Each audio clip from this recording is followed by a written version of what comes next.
洞察局势，开启视野。这里是火力早报时间。伊朗反击不设限，封锁霍尔木兹海峡，波斯湾6国遭袭。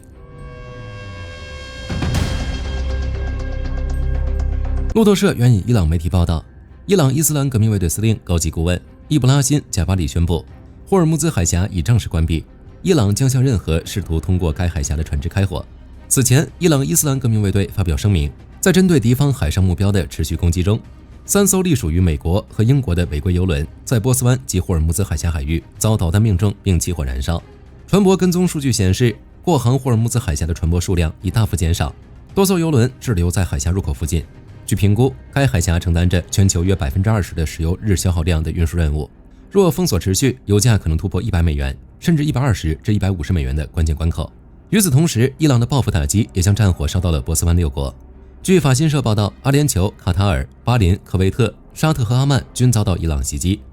伊朗声称打击目标为美军基地，实则各国民用基础设施均未能幸免，机场、海港、公寓、酒店都成为袭击目标。卡塔尔首都多哈多次传出拦截导弹的爆炸声，导弹碎片引发火情，造成16人受伤。在阿联酋，迪拜国际机场航站楼遭导弹波及，4人受伤。阿布扎比国际机场因无人机拦截坠落，造成1死7伤。据阿联酋国防部统计，伊朗袭击已在该国造成至少3人死亡，58人受伤。科威特同样未能幸免，西北部空军基地遭弹道导弹袭击，卫生部报告1人死亡，32人受伤。美军中央司令部证实，3名美国军人在行动中死亡，均为驻科威特美军人员。法新社记者还亲眼目睹位于科威特城的美国驻科威特使馆升起滚滚浓烟。巴林则承受着更直接的打击，伊朗持续用导弹袭击美国海军第5舰队基地，巴林国际机场和多栋居民楼受损。导弹碎片导致萨勒曼市一艘船起火，造成1人死亡，2人重伤。随后，美驻沙特大使馆也传出爆炸巨响，黑烟从利雅得外交区升起，据称是遭无人机击中。随着战事蔓延，尽管欧盟整体呼吁克制，但在具体行动上，欧洲各国立场出现明显分化。继英国首相斯坦默表态支持美国使用英国的军事基地，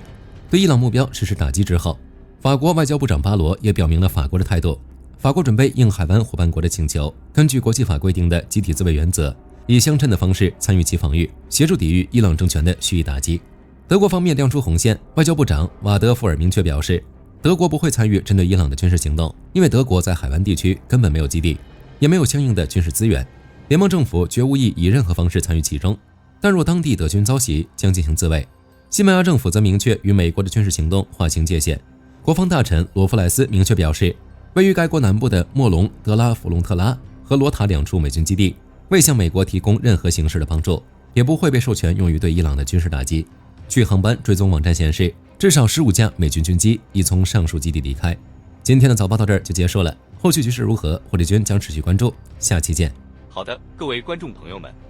我们频道一直在聊真实的军事资讯和武器装备，后台也经常有朋友问，有没有值得推荐的入门级模型？今天就和大家分享一款近期接触到的产品。首先，它的外形还原度做得相当不错，比例准确，武器上的一些关键细节和标识也都有体现，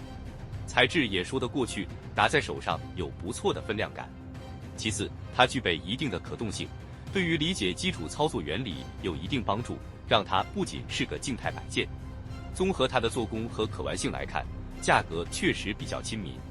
对于想入门模型收藏，或者单纯想在桌上贴一个摆件的朋友来说，是一个性价比很高的选择。商品链接已经给你们上了，感兴趣的朋友可以自行了解。